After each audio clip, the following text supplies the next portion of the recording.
Remember when if you wanted a mass-produced electric vehicle, your best choices were the relatively affordable Leaf or the super fast and expensive Model S? Ah, those were the days. Well, now times have changed, and almost everyone has a metaphoric hat in the ring. I'm Chris, Model Academics, and today we're going to take a look at the 2016 Volkswagen e-Golf SE. As electric cars continue to be produced, they continue to get better too, and that holds true for this one. Our test car today is a 2016 Urano Gray Volkswagen e-Golf SE. Standard features include 16-inch alloy wheels, keyless access with push-button start, Climatronic dual-zone climate control, heated front seats, cooled and lockable glove compartment, rear view camera, and 6.5-inch touchscreen with Apple CarPlay, Android Auto, and MirrorLink. The sole option on this car is the DC fast charging package. Total M.S.R.P. before any available state and federal tax rebates is $31,490. One of the things that I probably like most about this car is that it looks like a regular Golf. And that's not a bad thing. You can even fill it up in the usual place. Like most EVs, the e-Golf has the standard J1772 plug for charging. Just make sure you have plenty of time if you don't have an accessible fast charger, because using a typical 120-volt outlet can take many hours to fully charge the battery after just a 30-mile trip. There's a first-party app from VW that can be used to manage not only the charging functions of the car, but other features too. And companies such as PlugShare and Blink can help you locate available charging stations in your area, as well as inform you of which ones are currently in use. On a more traditional note, this car has 22.8 cubic feet of cargo space behind the back seats, and an impressive 52.7 cubic feet when those seats are folded. Now let's take a quick look around front. While the SE trim has standard halogen headlights, unique to the e-Golf are these cool C-shaped LED daytime running lights.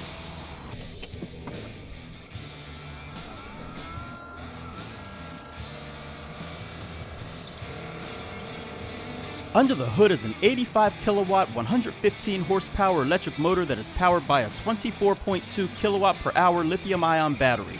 A 3.6 kilowatt onboard charger is standard on the SE trim, but our tester is the optional DC fast charging package that provides a 7.2 kilowatt onboard charger. When fully charged, the Volkswagen e-Golf has a total range of about 83 miles, depending upon topography, cargo, climate control usage, and individual driving style. Auto Academics averaged 4.1 miles per kilowatt hour during testing.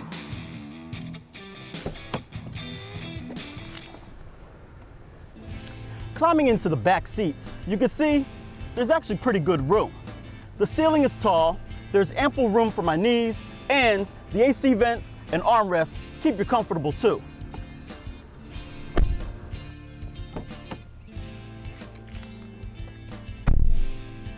As we climb into the front seat, you can see that the design is very handsome, yet functional. The heated seats are supportive, and although the steering wheel doesn't have any controls, it still gives me the impression that it was designed with the driver in mind. The infotainment unit is similar to what we've seen in the Jetta, and I like it. In fact, the only thing that lets you know you're in an electric Golf is the instrument panel and this little logo that's in front of the gear selector. So now it's time to take it out and see how it drives.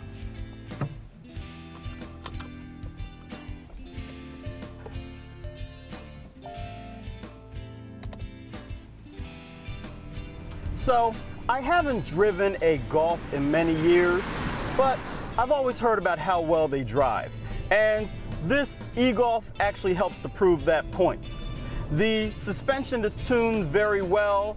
It is, I guess it's on the more comfortable side of athletic, and it handles these corners pretty well, obviously to the limits of these high efficiency tires.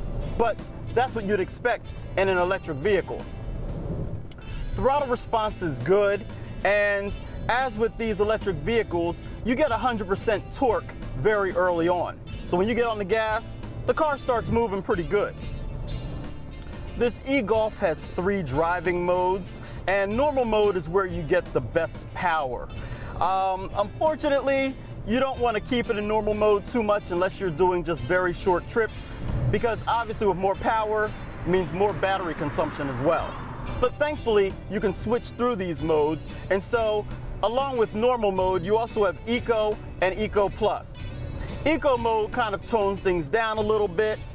Eco Plus mode, well, that's when you're getting desperate, when you want to shut off the AC as well as every other extra bit of power that you might want but don't necessarily need.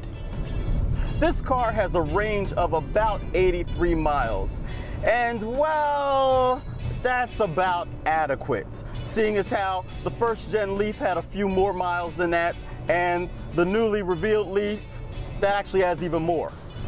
But the nice thing about this e-Golf is not only do you have the drive modes, but you also have regenerative braking modes. And basically what that means is you can take the gear selector, move it once to the left, and you've got recuperation stage 1. Move it one more time, recuperation stage 2, and then move it a third time, you have recuperation stage 3. So when you let off of the gas, it immediately goes into regenerative braking mode, trying to put more power back into the battery. Surprisingly, it works pretty decently. For example, I took a 15-mile drive the other day, and when I started, I had 81 miles of range on the battery. When I got to my destination, I still had 77 miles of range left on my battery. Now, you do the math, but that regenerative braking, as well as some easy driving, did a really good job of saving that battery.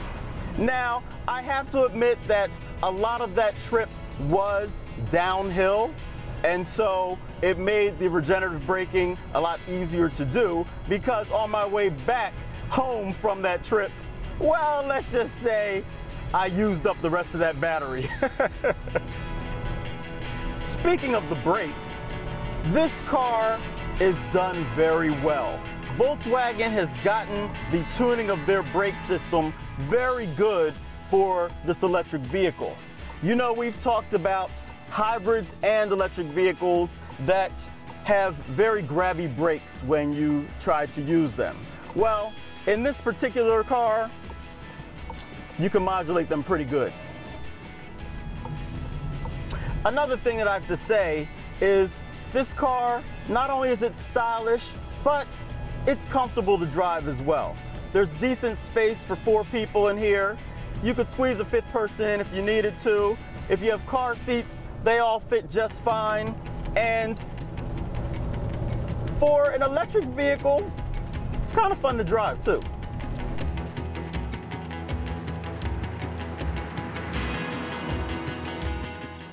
So there you have it, guys, the 2016 Volkswagen e-Golf SE. There are now plenty of electric options for those of you who want to lessen your dependence on gasoline. And the sacrifices that this e-Golf requires are becoming as small as your newfound carbon footprint. I'm Chris from Auto Academics. Thanks for watching.